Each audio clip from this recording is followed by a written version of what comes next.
My name is Rebecca. I'm 32 years old and I work as a software developer. On paper, my life looks ordinary, but the truth is, I grew up carrying a wound I could never quite name. I was the daughter who blended into the background, the one who learned to smile quietly while my sister was celebrated. I thought I had grown used to it until the day I told my parents I was engaged. Instead of joy, my mother asked if I was really sure about getting married so soon, then dropped a line that left me stunned. "Maybe you should work on your appearance before the wedding." My father said nothing at all. I laughed in the moment, but inside something cracked, and that crack began to open a door I had kept shut for years. Because if you want to understand why my parents skipped my wedding, or why the slideshow at my sister's perfect ceremony became the moment their family image finally crumbled, you need to go back with me to where it all began. I still remember the first time I noticed the mantle in our living room, the one place every visitor could see as soon as they walked into our home. Above it hung a single large frame, polished and gleaming under the soft light. Inside the frame was Megan's first professional headshot. She was only 16 then, still in high school, but already posing like she belonged on the cover of a magazine. My parents were so proud that day. They invited family over, poured drinks, and pointed at that photo, as if it was proof that we were special. They spoke of Megan's beauty, her confidence, her bright future. Show? I watched from the sofa, waiting for someone to mention me, waiting for my mother to say she was proud that I had made the honour roll, or that I had won first place in a science project. But no one said anything. My accomplishments felt like whispers in a room filled with shouts. I had learned from an early age that my efforts rarely held their attention for long. I remember a spelling bee where I stood shaking with nerves, clutching the microphone as I spelled the final word correctly. The applause came, and I looked towards the front row where my parents sat. They smiled, but only briefly, and by the time I walked off the stage, they were already reminding me that Megan had an audition the next day. It was always like that. Every time I reached for their eyes, Megan walked in and the spotlight shifted. The memory that stays with me most clearly happened when I was around 12. My school had organised a small ceremony for students who had shown promise in certain subjects. I was to receive a certificate for computer science. It might not have seemed like much to anyone else, but to me, it meant the world. I had worked hard staying late in the computer lab, learning things that fascinated me. When they called out my name, I stood up with my heart pounding, searching the crowd for my parents' faces. I wanted to see them proud even just for a moment. But the seats they had taken were empty. At first, I thought maybe they had stepped out, but I learnt later they had left halfway through, so they could rush Megan to a modelling audition across town.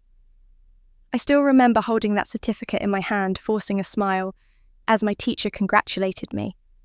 My parents never asked me how it went. At dinner that night, Megan described her audition in detail, and my parents leaned forward, laughing, clapping, encouraging her with every word. I sat across from them, my certificate folded in my bag, silent. I wanted to speak, to say something, but the words died in my throat. The moment had already passed. My victory had disappeared before it was even seen. I often sat in my room after such nights, staring at the shoebox under my bed, where I kept all my small awards and papers.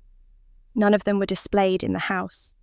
None of them hung above the mantel. Sometimes I would take one out and imagine how it might look in a frame, but then I would hear Megan laughing downstairs with our parents, and I would put it away again. It seemed easier to keep my pride hidden, rather than risk the ache of watching it ignored. At the dinner table, Megan's stories filled every space. She talked about photo shoots, about boys who admired her, about teachers who said she had leadership in her blood. My parents nodded along, adding their own praises. They asked about her diet, her routines, her grades. When the conversation turned to me, it was usually brief, almost like a polite formality. A quick question, a short answer, and then back to Megan. I tried to convince myself it was normal, that maybe all families had a star child. But in my heart, I longed for just one moment when I could feel seen. The living room told the whole story. The mantel carried Megan's framed headshot. The bookshelves held photo albums of her pageants, her school dances, her speeches.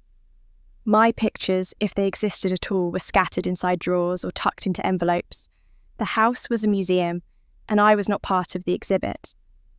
It became clear to me, even as a child, that Megan was the one they wanted to show the world. I was there too, but only in the background, like someone who happened to walk into the frame of a photograph, meant for someone else. Looking back now, I realised that was the beginning of my silence. I began to hold back, to accept that my joy would always be smaller, quieter, easier to forget. I thought if I kept my head down, if I worked hard and did not make trouble, maybe one day they would notice. But the mantle never changed. Megan's face remained there year after year, smiling down on all of us, a reminder of who mattered most. That is when I first understood my place in our family story. I was not the main character. I was not even the sidekick. I was simply the invisible child standing in the corner, while everyone clapped for someone else. And that truth, planted early, would shape the way I saw myself for many years to come. When Daniel asked me to marry him, I thought about that truth, even as I said yes with tears in my eyes. I wanted to believe things could be different, that maybe my parents would finally see me and be happy for me. Deep inside, though, I was already preparing myself for the silence I feared was coming. I picked up the phone to tell them about the engagement. My hands were shaking not because I doubted Daniel, but because I doubted what my parents would say. When my mother answered, I told her, trying to sound excited, that Daniel had proposed, and I had said yes. There was a pause long enough to hurt.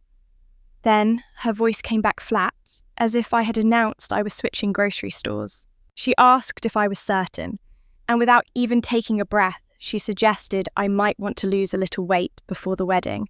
My father was in the background, and when I asked to put him on, all he said was a soft congratulations, before quickly handing the phone back. That was the whole exchange.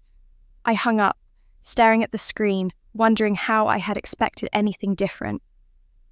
Still, when my friends threw a small engagement party for us, I told myself it might be better in person. Daniel stood at my side, proud and protective, introducing me to everyone as his fiancé. His eyes shone in a way that made me feel cherished. My parents came, but from the start they seemed distracted. They stood off in a corner together, whispering, hunched over my mother's phone. I tried to convince myself they were just busy with work, but even in that moment I felt the sting of being overlooked on my own night. Later, Daniel leaned close to me, his voice careful and low, and told me he had overheard enough to understand what was happening. My mother was on the phone with Megan, who was crying. They were saying this was not the plan, that they never thought I would get married before her. I forced a smile for the guests, but inside my stomach dropped. The thought that my own happiness could cause my sister to cry, and my parents to worry about her instead of celebrating me, made my chest tighten with a familiar ache. As the party went on, Daniel's family surrounded me with warmth. His mother hugged me tightly and told me she had always wanted another daughter, and his sister made jokes about how excited she was to help with the wedding plans. Their laughter and affection should have carried me, but every time I glanced across the room, I saw my parents bent together over that glowing screen whispering. It was as if I did not exist, as if the moment I had longed for my whole life was happening, and they had decided to step out of the frame again. When the cake was cut and glasses were raised, my friends cheered for me and Daniel, but my parents' smiles were thin, more like polite gestures than real joy. Megan's name kept slipping into the conversation, even though she was not there. My mother mentioned her new project at work. My father nodded proudly, and I stood between them, wondering how many more times I would have to shrink myself to fit into this family picture. That night, after the last guest left, and Daniel was gathering our gifts, I sat quietly in the empty hall. I thought about how I had dreamed of this day, of hearing my mother scream with excitement, of my father pulling Daniel into a strong embrace. Instead, I had watched them pour their energy into comforting my sister over the phone. It was clear they had no intention of standing beside me. I had brushed off so many small moments of neglect growing up, telling myself it was nothing, but now the pattern was too sharp to ignore.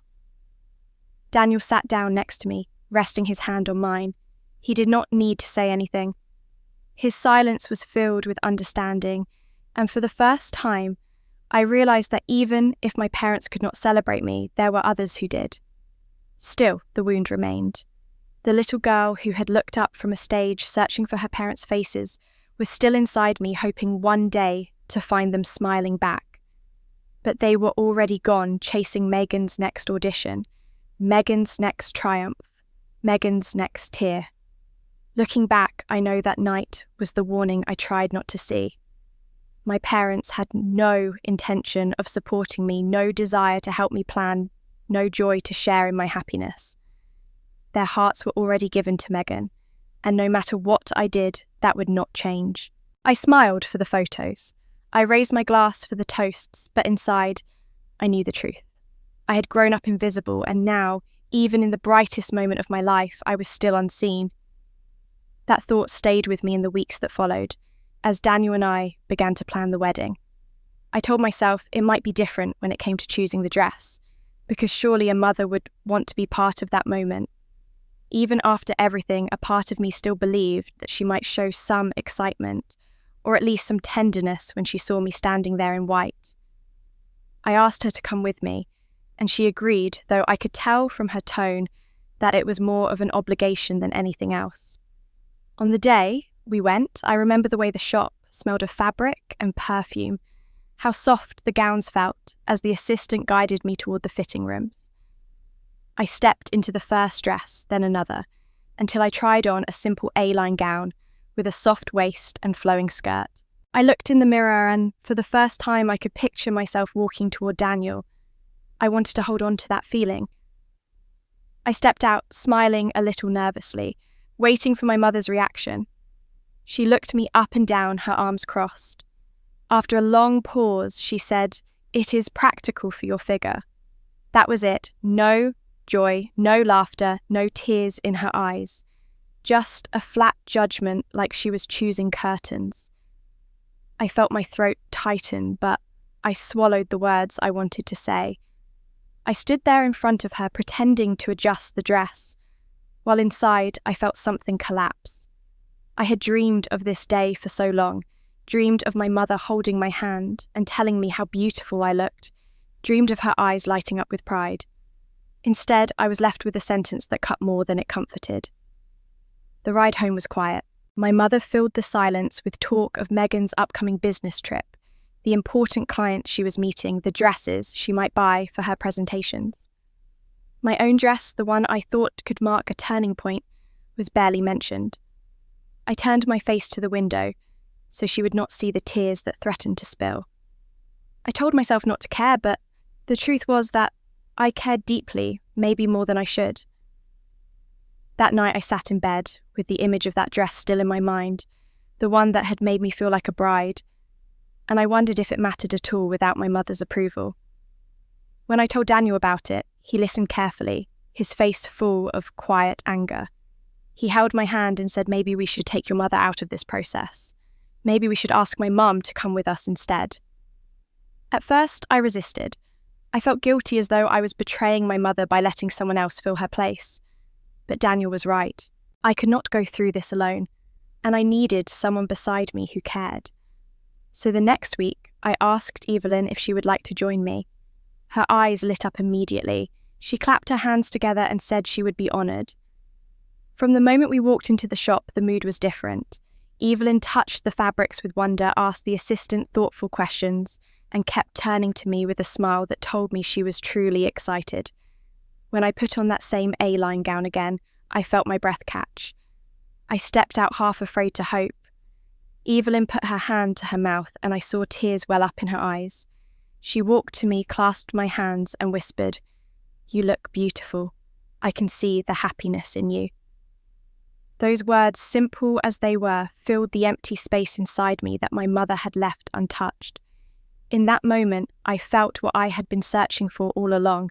I twirled slowly, watching the fabric move, and for the first time, I allowed myself to imagine walking toward Daniel with confidence, not just as a woman who had found a dress, but as someone who was finally being seen. Evelyn hugged me, kissed my cheek, and said she could not wait to tell everyone how stunning I looked. I could feel the difference so sharply that it brought both pain and relief. Pain because I wished it had been my mother. Relief because I realised I did not need her approval to feel like a bride. When we left the shop, Evelyn kept chattering about flowers and veils and shoes, her enthusiasm wrapping around me like a blanket. I smiled for real this time, not the forced smile I had worn at my engagement party, but a smile born of genuine joy. Sitting in her car on the ride home, I thought about how strange life can be, that sometimes the love we crave from one place never comes, but it finds us in another, unexpected and no less real. I understood something then that I had never dared to believe. I could let go of waiting for my mother to see me. I had found that love in someone else's eyes. I carried that thought with me on the morning of my wedding, holding it close like a shield. The room buzzed with laughter and chatter, bridesmaids moving around me, Evelyn adjusting my veil, with gentle hands Daniel's sister checking the flowers. Outwardly, everything was perfect, the kind of morning I had imagined as a little girl. But deep down, a part of me still clung to one last fragile hope that maybe my parents would surprise me by walking through the doors and proving me wrong. I told myself not to think about it, but the thought would not leave. When it came time to walk down the aisle, I stood at the entrance of the garden where we held the ceremony. My heart pounded in my chest. This was the moment I had always pictured my father taking my arm, steadying me as everyone turned to look. Instead, it was Evelyn who stood beside me, her hand warm against mine. She whispered, "You look beautiful," and I could hear her voice tremble with real emotion. I forced a smile of gratitude, but as we took the first steps together, I felt the sharp absence of the man who should have been there. Each step was heavy, not only from the dress, but from the knowledge that he had chosen not to stand by me. I tried to lift my eyes toward Daniel waiting for me at the end of the aisle. His face steadied me, full of love and calm. Yet out of the corner of my eye, I caught the front row. 2 chairs marked with small signs, Mother of the Bride and Father of the Bride, sat empty. The sight struck me like a blow. I had prepared myself, I thought I had accepted it, but seeing those chairs left bare in front of everyone was more than I could bear. The silence around them was louder than the music. My guests shifted awkwardly, some glancing at the chairs, others pretending not to notice. I kept walking my chest tight, the ache spreading like fire. Their absence was no longer a private wound. It was on display for everyone to see. The ceremony continued, and I said my vows to Daniel, clinging to his eyes as if they were my anchor. He held my hand firmly, squeezing as though he could take some of my pain into himself. The words came out steady, but inside I was unraveling. I wanted my parents to hear me promise to love this man. I wanted them to see that someone had chosen me, that I was worthy of standing at the centre of a celebration. Instead, the image of those 2 empty chairs burned into me, a reminder that nothing I did would ever be enough for them to show up. Later at the reception, the moment I had dreaded arrived. The band announced the father-daughter dance. The music began, and I stood frozen at the edge of the dance floor. I had chosen the song months ago, picturing myself in my father's arms, turning slowly as guests looked on. Now I watched other brides in my imagination, smiling and laughing in their father's embrace while I stood alone. My eyes blurred with tears I did not want to shed in front of everyone. Then Daniel stepped toward me quietly, without hesitation. He reached for my hand and said, "May I have this dance?" He pulled me close, and we swayed together, his chin resting lightly on my head. It was kind and it was comforting, but it was not the same. The empty space where my father should have been lingered around us like a shadow. The rest of the evening was filled with laughter and joy, from Daniel's family toasts and embraces, dancing and celebration. I smiled, I posed for photos, I laughed at jokes, but beneath it all I felt the hollow weight of what was missing. When the night ended and Daniel and I sat quietly together with our shoes off and the music fading, I let myself breathe. Everyone said the day was beautiful, and in so many ways it was. The garden glowed, the food was perfect, the love between us was undeniable. But when I close my eyes, what I see first are those 2 empty chairs. They sit there, still etched into my memory, louder than the music, louder than the vows, louder than anything else. They remind me not of the day I gained a husband, but of the parents I never truly had. That thought followed me even after the honeymoon, when Daniel and I came back to our quiet house filled with new gifts and the glow of beginning a life together. He was so full of hope, eager to set up our routines and talk about the future, but I could not shake the image of those empty chairs. It haunted me, and finally I knew I needed to ask them why. I told myself maybe there was an explanation, maybe something had gone wrong. I picked up the phone, my hands trembling as I dialed. When my mother answered, her voice was sharp, as if she had been expecting me. Before I could even finish my question, she began her excuse. She said they had been waiting for a proper invitation that never arrived. She said she could not understand why I would leave them out of such a moment, and she sounded more offended than hurt. I froze for a moment, stunned by her words. I reminded her gently that I had sent both electronic and paper invitations. I explained that I had double-checked the addresses and even had read receipts showing they had been delivered. My father's voice came in faintly agreeing with her, saying he had never seen any invitation. I sat there holding the phone, trying to understand if they really believed what they were saying. I went to my email while still on the call and scrolled until I found the record. The date, the confirmation, everything was right there. I told them calmly, I know you got them. I can see it here. There was a long pause. For a second, I thought maybe they would give in, admit there had been a mistake. But instead, my mother's voice hardened. She said, "Then you must have done it wrong, Rebecca. You are always careless about these things." And then she shifted, telling me that I had made them feel unwelcome, that I had gone ahead with a wedding without truly including them. My father added that I was being dramatic, that this was supposed to be the happiest time of my life, not a time to drag everyone into blame. As I listened, my heart sank. The pattern was so familiar. No matter what I brought forward, no matter how clear the truth was, it always came back to being my fault. It was as if they were rewriting the story right there in front of me, erasing the choice they had made and replacing it with my failure. I tried once more telling them that the invitations had been sent and that they had chosen not to respond. My mother interrupted me, her voice rising, saying that I was twisting things again, that I had always played the victim. And in that moment, something inside me went quiet. I realised it did not matter what proof I had. They would never admit the truth. I ended the call quickly, after that saying goodbye in a voice that felt too steady for the storm inside me. When I set the phone down, my hands were shaking. Daniel came into the room, sat beside me, and asked what had happened. I told him simply they said they never got the invitation. He looked at me, his eyes full of understanding, and said, "We both know that is not true." The lie hurt more than the absence itself, because it showed me that they had not just stayed away, they had chosen to make me believe it was my fault. I leaned against Daniel, letting him hold me, while I let the realization sink in. It was never about an invitation. It was never about a mistake in the mail or an error in an email. It was about the choice they made. They did not want to be there. They could not accept me standing in the spotlight before Megan. They rewrote the story because facing the truth would have meant admitting the cruelty of their own decision.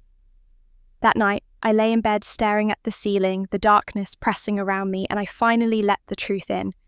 They did not forget me. They did not lose the invitation.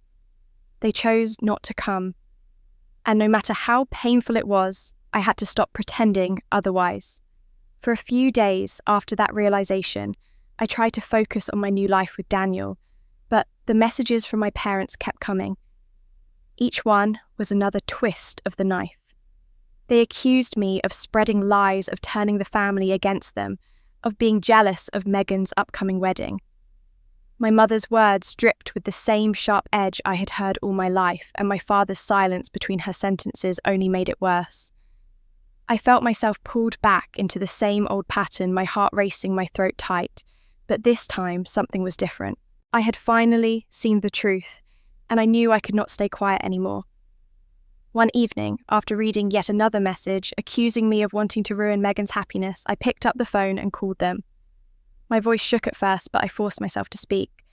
I told them I was tired of the accusations, that I wanted to hear directly from them why they had really stayed away.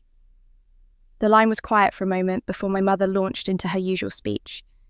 She said I was insecure, that I had always been dramatic, that I wanted attention and had turned this wedding into a contest. I gripped the phone tighter, breathing slowly, determined not to shrink back. Then, my father's voice cut in louder than usual, and with a sharpness that made me freeze. He said, "If you married first, people would think Megan is less than you. We could not allow that." The words hung heavy in the air, and for a moment no one spoke. My heart pounded as the truth settled over me. This was never about an invitation. It was never about schedules or misunderstandings. It was about Megan, as it had always been.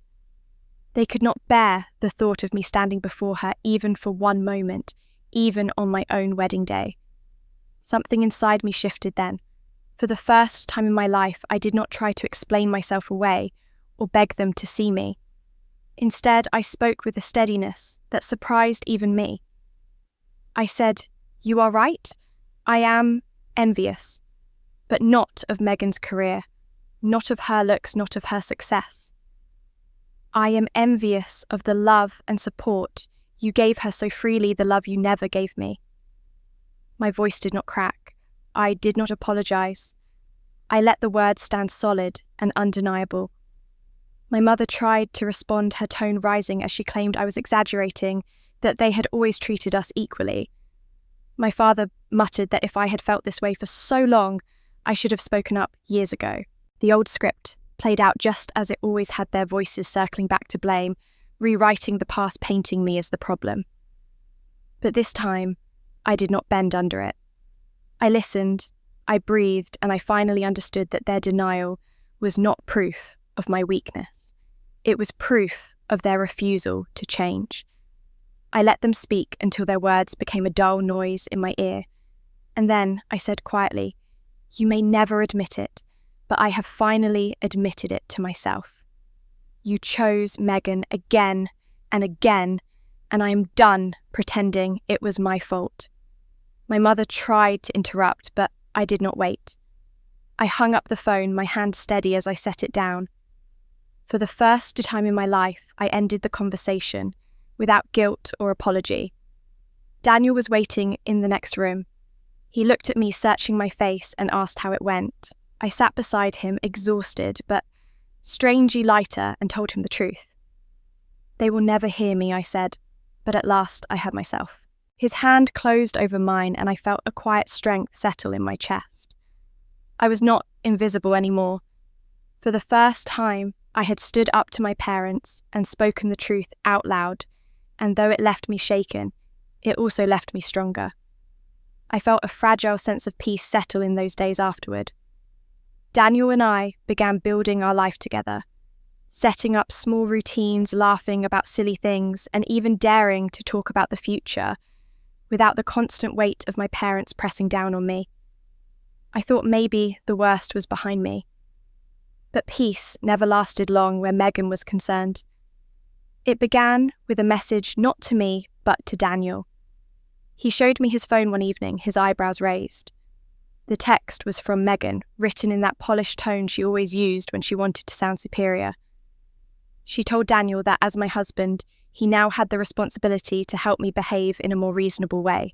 She wrote that I was sensitive and emotional, and that sometimes I did not understand the bigger picture of family.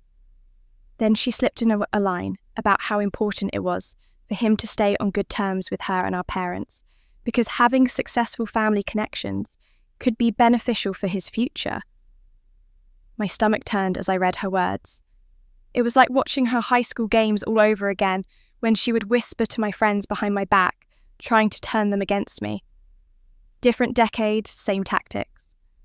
Daniel's reaction, though, made me breathe easier. He laughed, a deep laugh that shook his head and lit up his eyes. He said, "She really does not know me at all, does she?" Then he typed back a short reply. He thanked her for her concern, told her he supported me fully, and suggested that any future concerns should be directed to me, not him. His words were polite but firm. When Megan fired back, accusing me of poisoning him against the family, Daniel only shrugged and put his phone away. He said, "Let her stew. She has no power here." His calm confidence was a shield for me, but inside I still felt the sting. My own sister had tried to invade my marriage, and I hated how familiar that violation felt.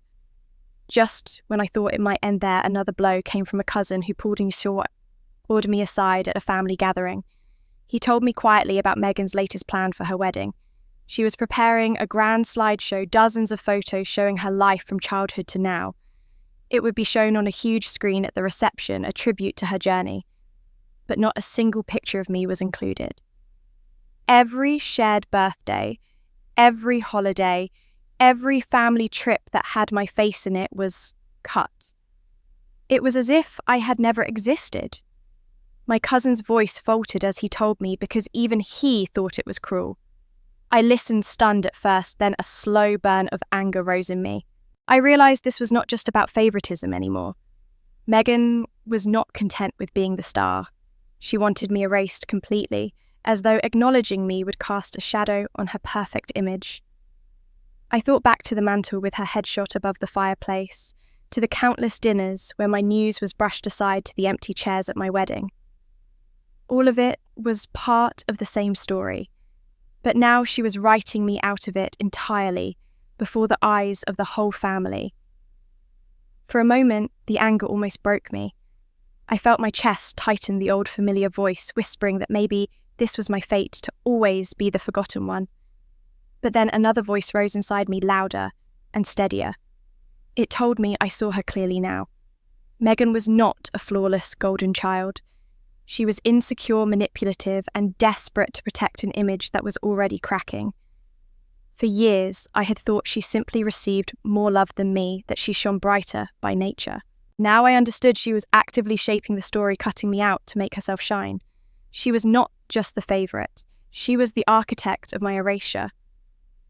That night, I sat with Daniel and told him everything. He listened, his arm wrapped around me, his face calm but serious. He said, if she thinks erasing you makes her stronger, then she has no idea how strong you already are. I leaned against him, letting his words sink in, and I knew he was right. Her schemes might wound me, but they no longer defined me. For the first time, I was not only angry, I was ready. Ready to stop being erased, ready to let the truth speak for itself. Still, even in that strength, one question kept circling in my mind. Why was I never enough for them?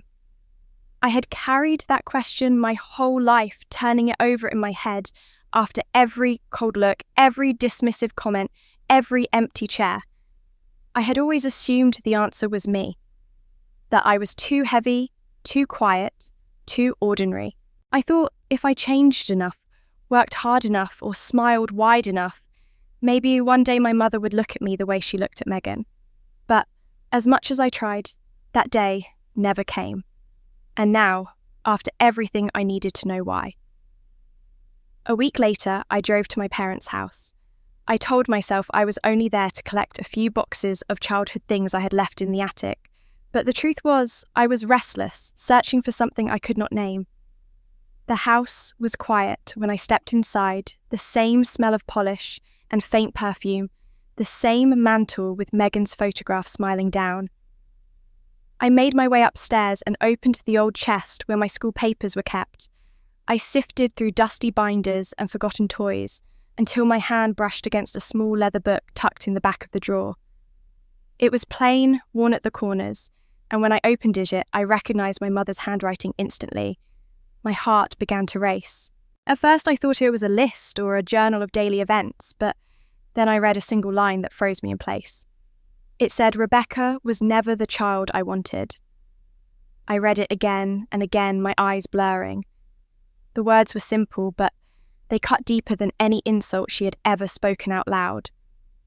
Page after page, I found entries praising Megan, her beauty, her charm, her future. And in between small sharp remarks about me, Rebecca is difficult. Rebecca is plain. Rebecca does not shine. I sat on the floor with that diary open on my lap, and for a long time I could not move. The tears came slowly then all at once. I had thought my whole life that I was competing, that if I worked hard enough, I might one day win. But there it was, in black and white, the truth I had never dared to imagine. I never had a chance. My mother had decided from the beginning who was worthy and who was not. It was not about my weight or my grades or the choices I made. It was about her, about what she wanted, about the child she thought should carry her pride. And I was never that child. I whispered the words out loud to myself, my voice shaking. It was never about me. I never had a chance. The relief and the pain mixed together until I could not tell them apart. Part of me felt crushed, smaller than I had ever felt before. But another part of me, deep inside, felt a strange release. I was free of the lie I had lived under. It had never been my failure. It had always been her choice. I closed the diary, but the words stayed etched in my mind. When I drove home, I held it tightly in my bag, as if it were proof of something I had always known, but never been able to prove. Daniel was waiting for me, and when I handed him the diary, he opened it and read in silence. I watched his face harden, his jaw tight, his eyes filled with anger. I knew he was holding back for my sake. When he finally looked up, he pulled me into his arms and said, "You see, it was never you. It never could have been you." I buried my face in his chest, letting his words wash over me. For years, I had carried the burden of believing I was the problem, that I was the one who fell short. But now, staring at the pages my mother had written with her own hand, I knew better. The rejection had started long before I ever had a chance to prove myself. It was never my fault. That night, I placed the diary on my nightstand. I could not bring myself to read more of it, not yet, but I knew I would. The words had scarred me, but in their cruelty, they had also given me freedom. I no longer had to wonder what was wrong with me. The answer was, written clearly, nothing. The fault had never been mine. For the first time, I stopped asking what I could have done differently. I stopped picturing all the moments I should have been louder or braver or thinner. The truth was simpler, and it hurt more than any self-blame, but it was also cleaner. She had not wanted me. And because of that, I had never been allowed to believe I was enough. But knowing it at last, as devastating as it was, also set me free. That was what I told myself when the invitation to Megan's wedding arrived, heavy with gold lettering and boasting of the grand event to come. I did not want to go, but Daniel and Evelyn reminded me that avoiding it would only hand them more power. So I went, not as a sister brimming with joy, but as a woman determined to hold her head high, no matter what waited inside. The venue was everything my mother had dreamed of. Crystal chandeliers sparkled above tables draped in silk waiters in white jackets, carried glasses of champagne, and relatives gathered in clusters whispering admiration. I felt their eyes on me as I walked in, some warm with sympathy, others cautious, as if they feared being seen speaking to me. Daniel's hand in mine kept me steady. Evelyn smiled at me with the kind of pride I had never once seen on my mother's face. I told myself I could endure it. I would sit quietly, I would smile, I would remember that I had my own life now. But then the lights dimmed, and the music began. A screen lowered in the centre of the room, and the MC announced a special presentation, a celebration of Megan's journey. My stomach tightened. I knew what was coming, though. I prayed I was wrong. The slideshow began with Megan as a baby cradled in my mother's arms, their faces glowing.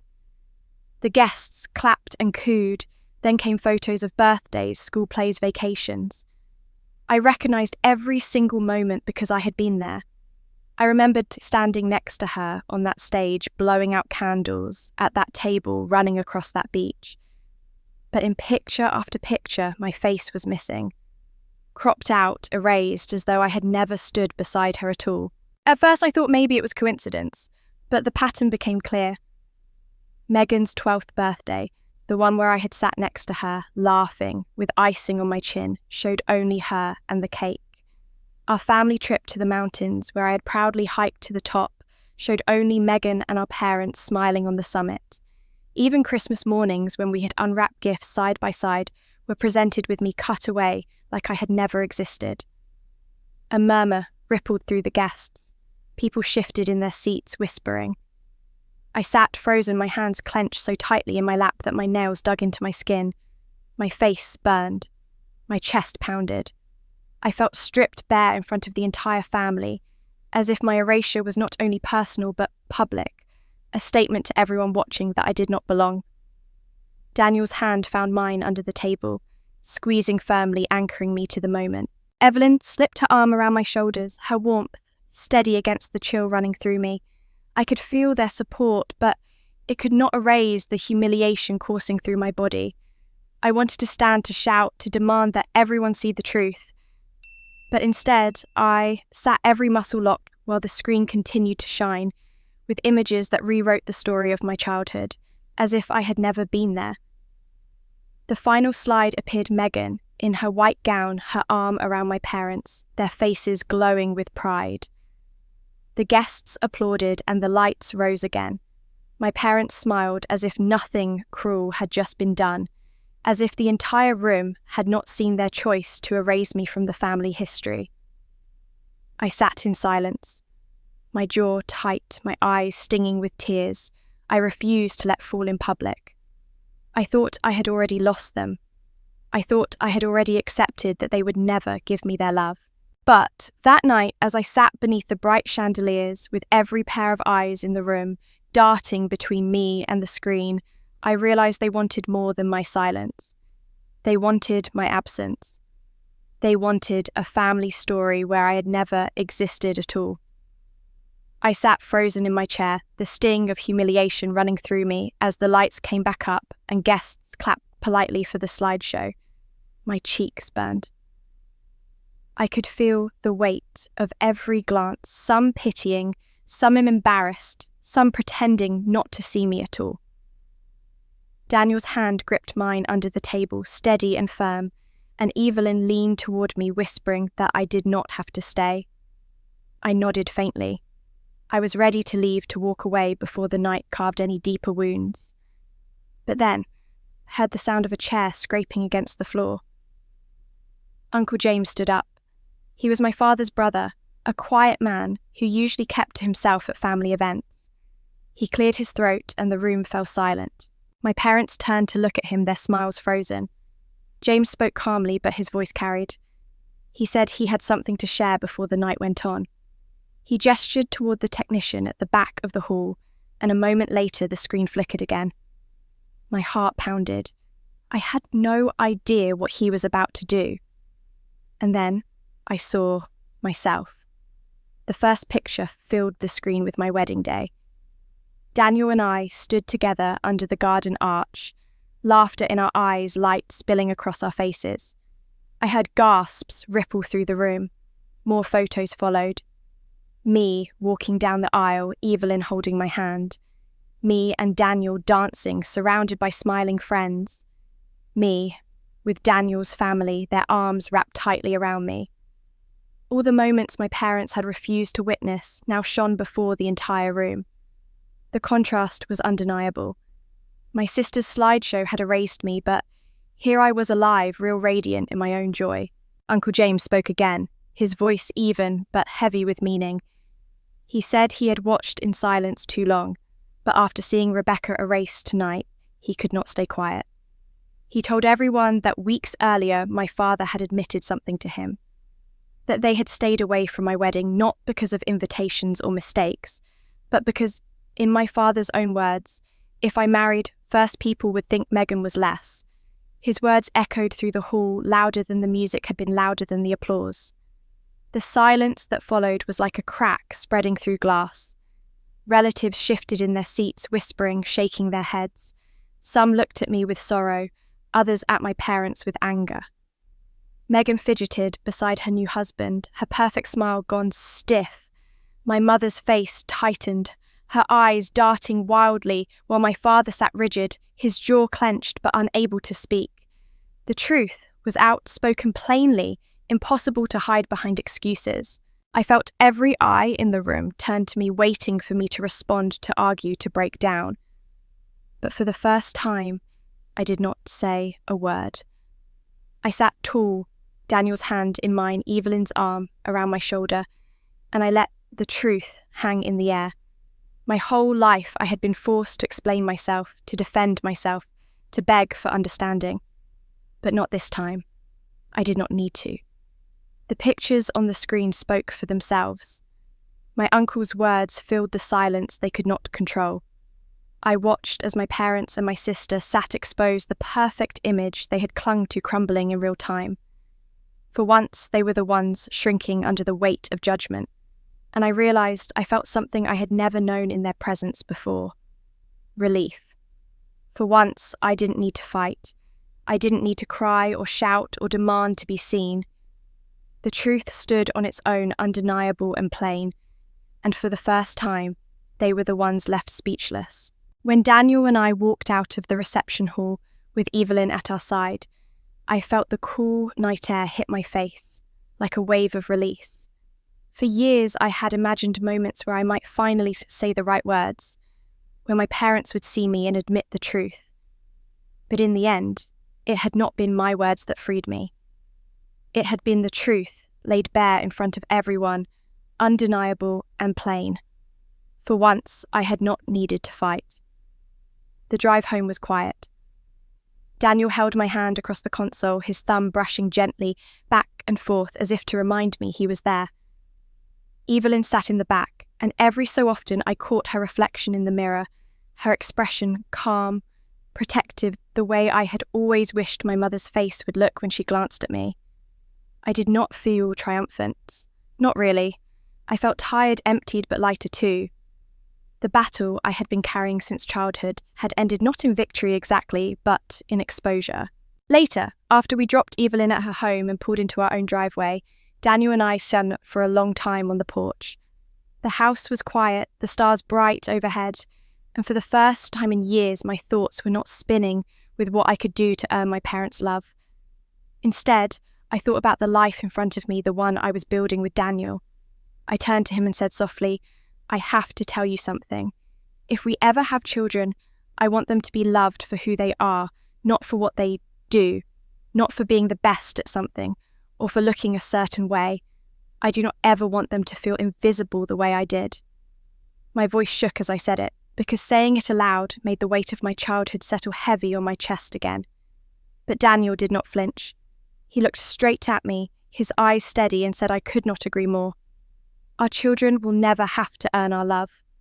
They will know it from the start. I let out a breath I had not realized I was holding. His words settled deep into me, easing a fear I had carried in silence for so long.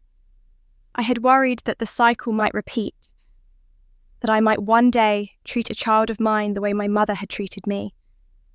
But in that moment, I realized I had already broken the cycle simply by naming it, by vowing not to pass it on. We sat in silence for a while, after that the night wrapping around us. I thought about the diary, about the words my mother had written that scarred me but also freed me. I thought about the empty chairs at my wedding and the slideshow at Megan's. I thought about every moment I had felt unseen. And then I thought about what Daniel had just promised. And for the first time, the ache of the past felt like something I could carry without letting it control me. I told him then, the past will always ache. I know that. But the future is ours to write. And in our story, love will not be something to compete for. It will not be measured or compared. It will simply be given. Daniel pulled me into his arms and kissed the top of my head, and I knew he understood. We did not need the approval of people who had chosen to erase me. We had each other, and we had the power to choose differently. That was enough. When we finally went inside, I felt a peace I had never known before. The scars would never disappear, but they did not have to define me anymore. The story that had begun with my parents' rejection was ending here, and another story was beginning, one that belonged to me. That thought stayed with me in the weeks after Megan's wedding, as Daniel and I moved into our new home. The boxes piled high in every room, the walls still bare, and yet there was a warmth that filled the house because it was ours. Each step across the floor felt like laying claim to a future no one could take from me. One afternoon, as we unpacked the last of the boxes, I opened a package wrapped carefully in layers of paper. Inside was a frame our wedding photo, the one where Daniel and I stood laughing beneath the garden arch, sunlight spilling across our faces. My breath caught as I looked at it. For a moment, I felt both joy and sorrow rise together. Joy, because of the love that day, held sorrow because of who chose not to stand there with me. I traced the edge of the glass with my finger and held it close. Daniel came up behind me, his hands resting gently on my shoulders. He asked me where I wanted to hang it. I looked around the room. The walls were still empty, waiting for stories to be told. My eyes settled on the space above the fireplace. For years, I had sat in my parents' house beneath that same spot, where Megan's framed headshot had hung like a crown. I had eaten meals, celebrated holidays, and tried to smile under the gaze of her picture while never seeing myself reflected anywhere. Now the same space was before me, but in my own home. I hesitated for a moment, then nodded. I told him right there, that's where it belongs. Together, we lifted the frame and held it up. Daniel adjusted it until it sat straight, then stepped back his arm around my waist as we looked at it together. There I was, not erased, not cropped out, not hidden in the background, but at the centre of my own life. My throat tightened, and my eyes filled, but this time the tears were not bitter. They were the kind that come when you realise you have finally reached a place you once thought was impossible. I whispered softly more to myself than to him. At last I have a picture hanging where I truly belong. The words lingered in the quiet of the room, and I knew they carried more than the moment. They carried every birthday, overlooked every achievement, brushed aside every empty chair at my wedding, every page of that diary where my mother had written me off. And they carried the promise that I would never pass that pain forward. Daniel turned to me, then his smile gentle, and said, "This is just the first of many. We will fill these walls with our story." I leaned against him, letting his words settle deep. I realised he was right. This picture was not only about reclaiming what I had lost, it was about beginning something new. A home filled with laughter, fairness and love given without condition. I thought again of what I had told him on the porch that night, that if we ever had children, I wanted them loved for who they are, not for what they do. Standing there in front of our photo, I knew with certainty that the cycle had ended. Whatever scars I carried, they would not define the next chapter. Love in this home would not be measured or compared. It would simply be given. As the light of the late afternoon spilled across the frame, I stepped closer and touched the photo one more time. I felt a quiet peace settle in me, the kind that comes not from forgetting the past, but from finally laying it down. For the first time, I was not the invisible child in someone else's house. I was the woman whose picture hung proudly in her own. And maybe that is the lesson I needed all along. We cannot choose the family we are born into, but we can choose the love we allow to shape us. The scars of my past will never vanish, but they no longer decide who I am or where I belong. If you have ever felt unseen, overlooked, or compared in ways that cut deep, I want you to know this: you are not alone. Many of us carry wounds from families that did not know how to love us well.